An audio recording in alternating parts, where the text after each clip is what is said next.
O renomado jurista Ives Gandra Martins, em recentes declarações, criticou duramente o presidente Luiz Inácio Lula da Silva, afirmando que ele não faz a lição de casa ao lidar com questões econômicas e políticas.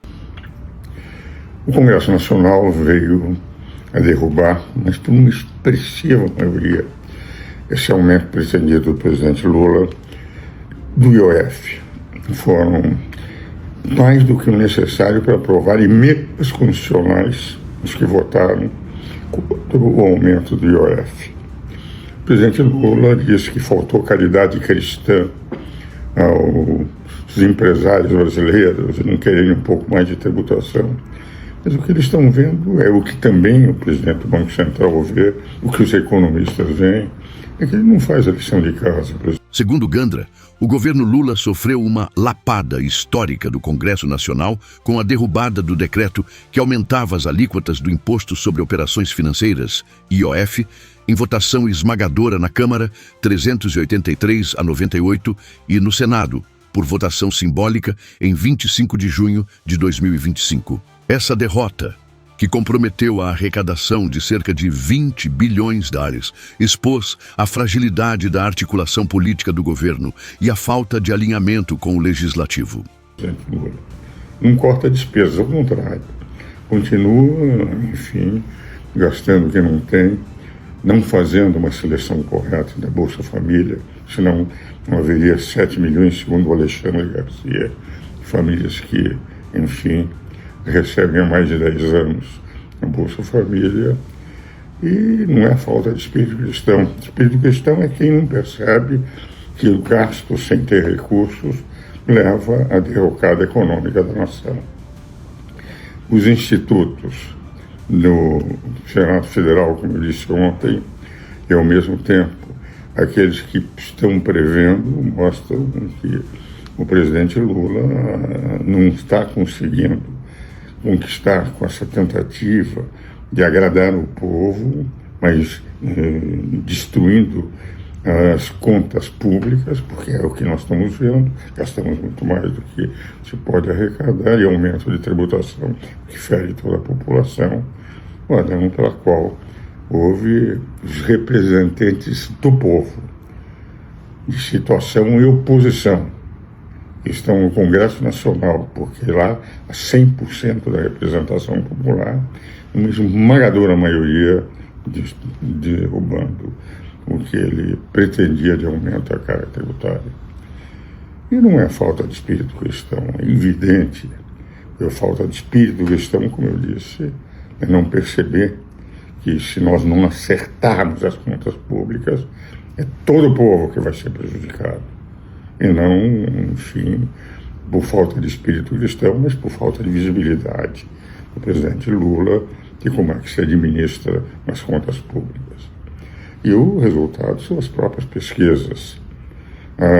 Foi apresentada pelo Instituto Paraná uma nova pesquisa em que Michele Bolsonaro tem 44% e ele 40% de votos possíveis no segundo turno. O que vale dizer, representa, na verdade, um reconhecimento do povo que o governo está indo mal, que está aumentando a carga tributária, o endividamento, gerando a inflação. Isso é ruim para todo o país. Mas algumas frases do presidente Lula impressionam. Por exemplo, ele se nega a trazer o cadáver dessa pessoa que estava fazendo uma trilha na Indonésia. E o deputado Luiz Felipe Orleans de Bragança diz o seguinte: ele traz uma corrupta, condenada por corrupção, violando, portanto, a justiça peruana que a tinha condenado, em avião da FAB para o Brasil. Pessoa condenada por corrupção. E por uma pessoa que a família pede auxílio porque não tem recursos para trazê-la da Indonésia para cá, ele se nega de ser problema da família. O brasileiro não tem a atenção que devia ter do presidente Lula. E alguém condenado por corrupção, enfim, tem um avião da FAB que atrás para cá, numa violência contra a justiça peruana, e, ao mesmo tempo, uma sinalização incorreta de que a corrupção é uma preocupação maior do presidente da República, o que se percebe, inclusive, quando há tentativas no governo de abafar o escândalo do INSS. Tudo isso faz com que os partidos que têm ministros com o governo federal votaram contra o presidente da República na projeto de aumento do IOF. E até um deputado que eu conheço, já tive debates com ele, sempre nos respeitamos mutuamente, apesar das divergências que sempre tivemos, que foi presidente do PT, Rui Falcão, votou contra também. Votou contra o aumento. Nós não precisamos mais ter aumento de tributação nesse país. Nós já temos uma carga tributária excessiva. Pelos cálculos, nós temos que trabalhar os 4 primeiros meses para o governo. Só começamos a trabalhar para nós, para as nossas necessidades, a partir de maio, porque a carga tributária está em torno de 1/3. O que vale dizer 4 meses de trabalho que se paga, em média, pelo brasileiro, para sustentar as mordomias governamentais, os gastos desnecessários, os amigos enquistados no poder. Agora mesmo há uma discussão que se faz porque as estatais começam a dar prejuízo, se percebe que há um número enorme de pessoas que são colocadas sem qualificação maior por serem amigos do rei. É o que os jornais de ontem publicaram, no estado de São Paulo, principalmente.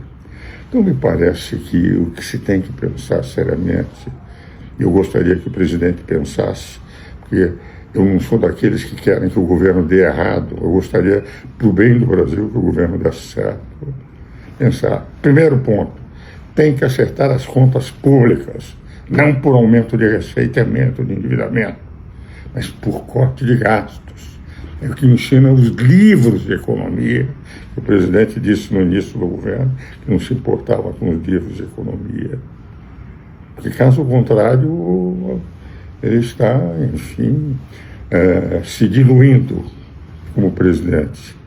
Vai ter um terceiro mandato 1000 vezes pior do que o primeiro e segundo mandato, onde era um homem pragmático e deixava um homem como Elie Meirelles dirigir a economia do país.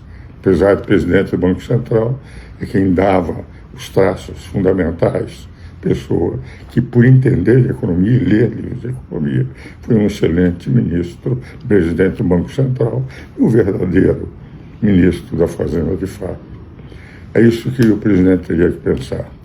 Caso contrário, o que estamos vendo é exatamente essa, eu queria dizer, a expressão, não poderia ser a expressão violenta, mas vamos utilizar uma expressão, essa diluição da sua presidência e a diluição da sua candidatura, em que os próprios partidos que o apoiam com ministros começam a votar contra, para o bem do Brasil, que não suporta mais aumento de carga tributária.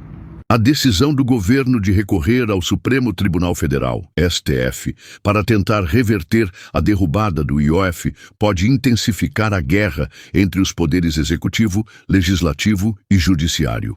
A ação, liderada pela Advocacia Geral da União, AGU, sob orientação de Lula, é vista como uma tentativa de contornar a soberania do Congresso, o que pode agravar a crise institucional. A ministra Gleisi Hoffmann disse que se o governo não puder contar com essa receita que vem desse aumento de IOF, a alternativa vai ser passar um facão. E não é o governo quem decide, não, é a lei que decide isso. E aí esse facão vai passar também sobre as emendas ou pelas emendas parlamentares. Mas uma informação apurada agora há pouco que eu gostaria de dividir com vocês. A posição hoje do Ministério da Fazenda é recorrer ao Supremo Tribunal Federal contra a derrubada do decreto do IOF. Qual é o argumento que será utilizado se essa for a decisão do presidente da República? Lembrando que esse é o posicionamento de uma área do governo, que é a equipe econômica. O argumento é que a legislação diz que o governo tem uma margem para alterar o IOF e que, portanto, não estaria descumprindo com o que já prevê a lei. Se não tem aumento para além dessa margem, logo o Congresso não poderia derrubá-la. Derrubar o decreto, melhor dizendo. Então, já há um elemento para recorrer ao Supremo Tribunal Federal.